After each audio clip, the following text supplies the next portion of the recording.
Runit Dome. On a remote stretch of white coral sand in the central Pacific, 5,000 miles or 8,046 kilometers west of Los Angeles and 500 miles or 804 kilometers north of the equator, a big, old, and worn-out concrete dome bobs up and down with the tide. More than 3.1 million cubic feet, or 35 Olympic-sized swimming pools, of radioactive soil and debris created by the United States are stored under Runit Dome here in the Marshall Islands. The amount of radioactive waste, including fatal amounts of plutonium, that the U.S. has given to another nation as a result of its Cold War atomic testing program is unprecedented. U.S. officials later cleaned up contaminated soil there after conducting a dozen biological weapons experiments and dumping 130 tons of dirt from an irradiated Nevada testing site on the Eniwetok Atoll. The United States has also detonated the majority of its weapons tests at this location. The most dangerous debris and dirt from the atoll were then added to the dome. The concrete coffin, known as the tomb by the villagers, is now in danger of collapse due to increasing sea levels and other consequences of climate change. Every year, as faraway glaciers melt and ocean levels rise, the tides creep up its sides. The U.S. government has rejected requests for assistance from Marshall Islands officials because they claim the dome is on Marshallese territory, meaning it's their responsibility. Runit Dome is widely regarded as the Republic of Marshall Islands' most obvious example of the nuclear legacy left by the United States. It serves as a reminder of the sacrifices the Marshallese made for American security and the broken promises they received in exchange. They blame the United States and other developed nations for global climate change and sea level rise, which threaten to destroy significant portions of this island nation's 29 low-lying atolls.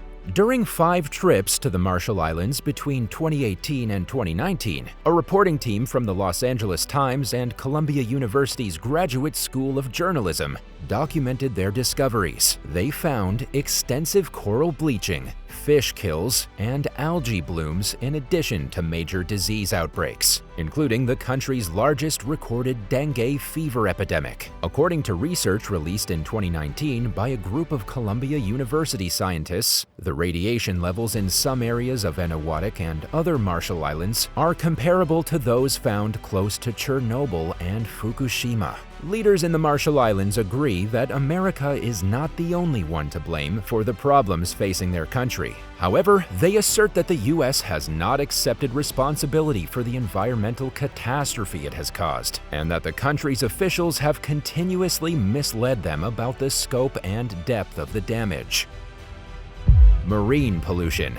In the modern world, marine pollution is becoming an increasingly chemicals and trash are the 2 primary sources of pollution in our ocean. Chemical pollution, also known as nutrient pollution, is hazardous to the environment, human health, and the economy. This kind of pollution happens when human activities, particularly the application of fertilizer on farms, cause chemical runoff into streams that eventually empty into the ocean. Algal blooms are promoted by the elevated levels of chemicals in the coastal water, such as nitrogen and phosphorus, which may be hazardous to wildlife and dangerous to humans. Algal blooms have a severe impact on the ecosystem and human health, which hurts the local fishing and tourist industries. The term marine trash refers to all man-made items that wind up in the water, the majority of which are made of plastic. This debris, which comes from land in 80% of cases, accumulates as a result of littering, storm gusts, and poor waste management. Numerous plastic items, such as shopping bags and beverage bottles, together with cigarette butts, bottle caps, food wrappers, and fishing equipment, are examples of common marine garbage. Being such a persistent contaminant, plastic waste is particularly harmful and could take hundreds of years to decompose. Both people and animals are at risk from this garbage. Fish can become entangled and hurt in the debris, and some animals mistakenly consume things like plastic bags, thinking they're food. Microplastic, or very small fragments of degraded plastic, can be consumed by small creatures, which then take the chemicals in the plastic and absorb them into their tissues. Microplastics have been found in a variety of marine organisms, including plankton and whales, and have a diameter of less than 5 millimeters. The poisonous compounds become a part of a bigger animal's tissues when they devour creatures that have absorbed microplastics. In this way, the contamination from microplastics moves up the food chain and finally ends up in the food that people eat. Preventative measures can be utilized as solutions for marine pollution. Today's civilizations use a lot of disposable and single-use plastic, including plastic bottles, shipping boxes, and shopping bags. The process of altering society's perspective on plastic consumption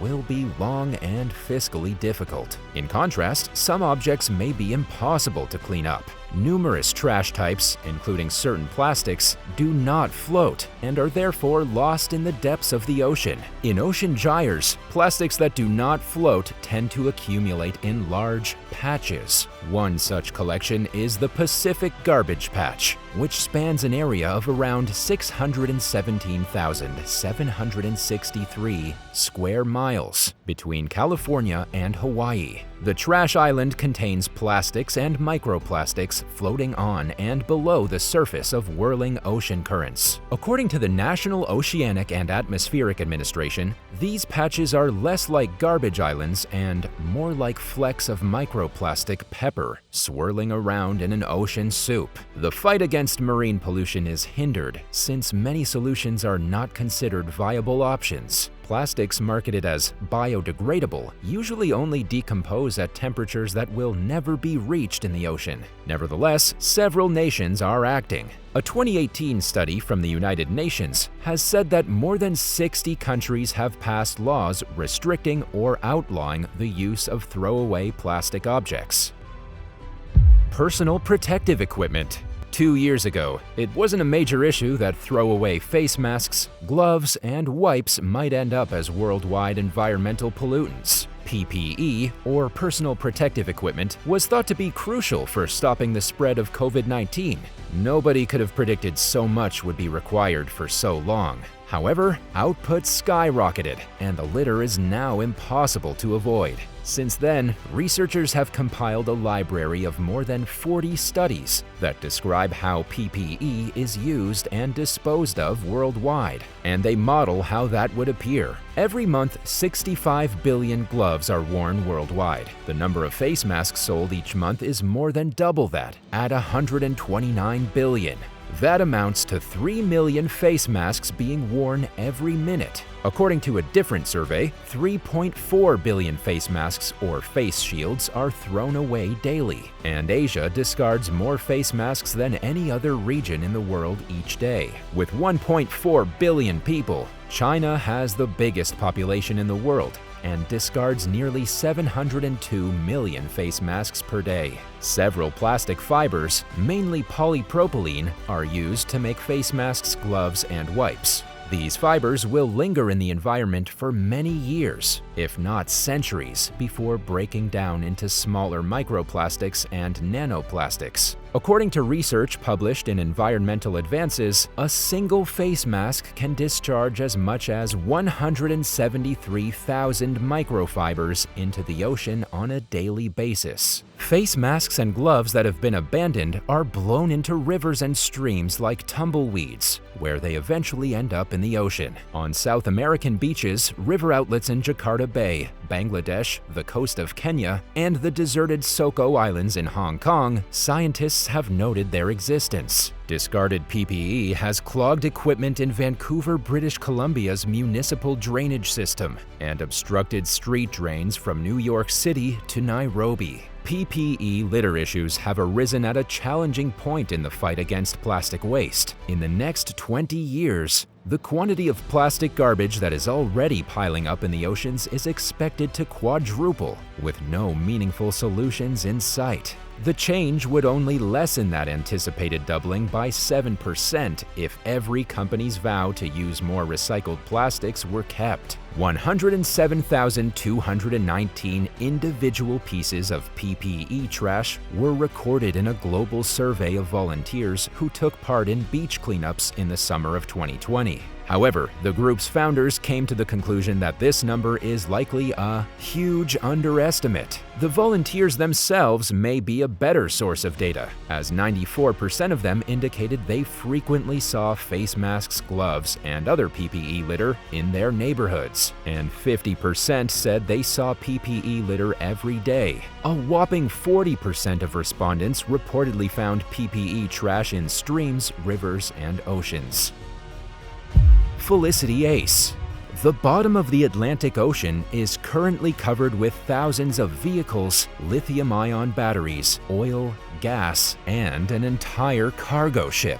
The car transporter, Felicity Ace, sank on March 1, 2022, not far from the Portuguese Azores archipelago. Ecologists are now concerned that the carrier's invasion of the rich underwater habitat may be impacted by pollution from the disaster. Before listing to one side and sinking around 230 miles from the Azores, the ship, which was transporting hundreds of vehicles from Europe to the United States, caught fire about 2 weeks earlier. According to the International Law of Sea Convention, it's outside of Portuguese jurisdiction due to its location on the extended continental shelf. Felicity Ace is located 1.9 miles below the surface of the ocean. The wreck's influence on the seafloor made a devastating impression on the organisms that live there. When the ship sank, 4,000 vehicles, some of which had electric car batteries, and 2,200 tons of petrol and oil were released into the ocean.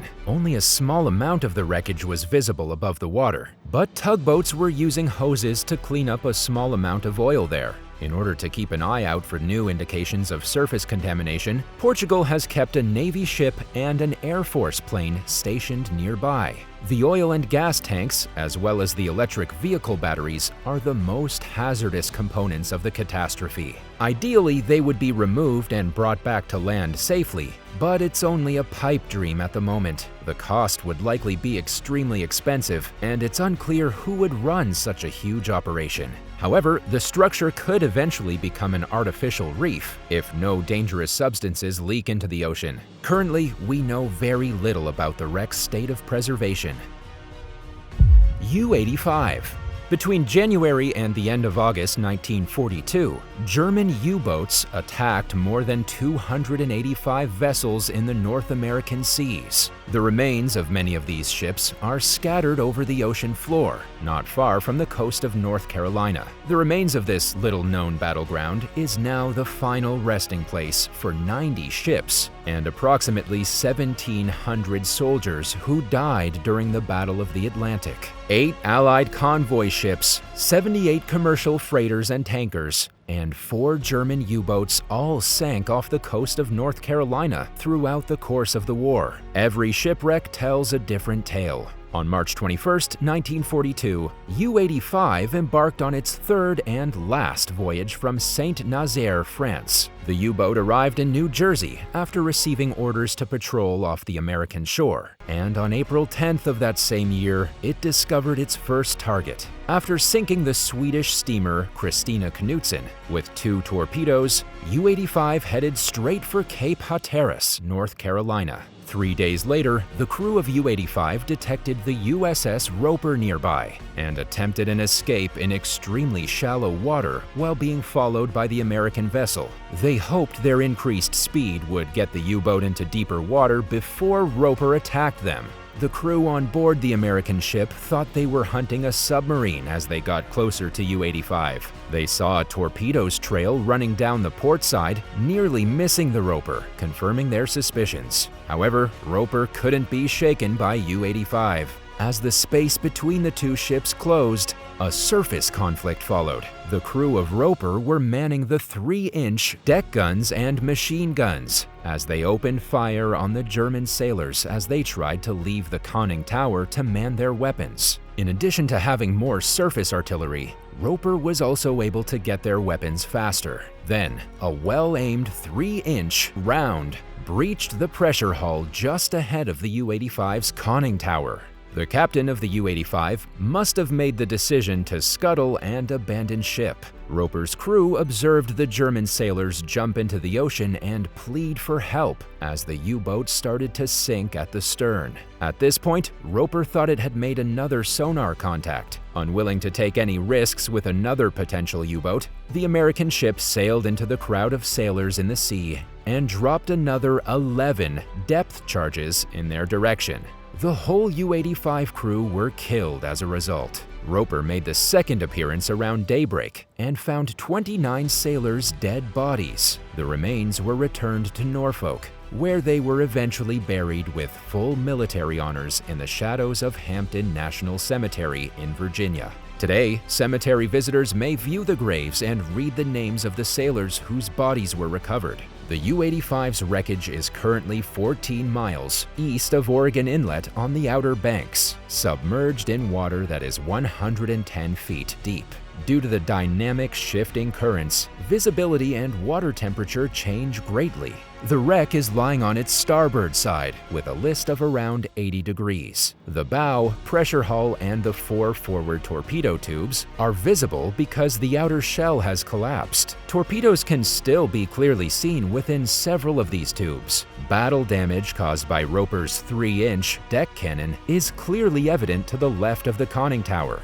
The cannon of the USS Roper, which fired shells, left unmistakable evidence of its damage beyond the conning tower. The U-85 appears to still be searching for Allied ships to destroy, as its 88mm gun is directed toward the surface. For anyone who's witnessed this wreck for themselves, the scene is quite unsettling. Can you think of any other dangerous things that shouldn't be in the ocean? Let us know in the comments, and don't forget to subscribe. Thanks for watching, and we'll see you next time. Bye!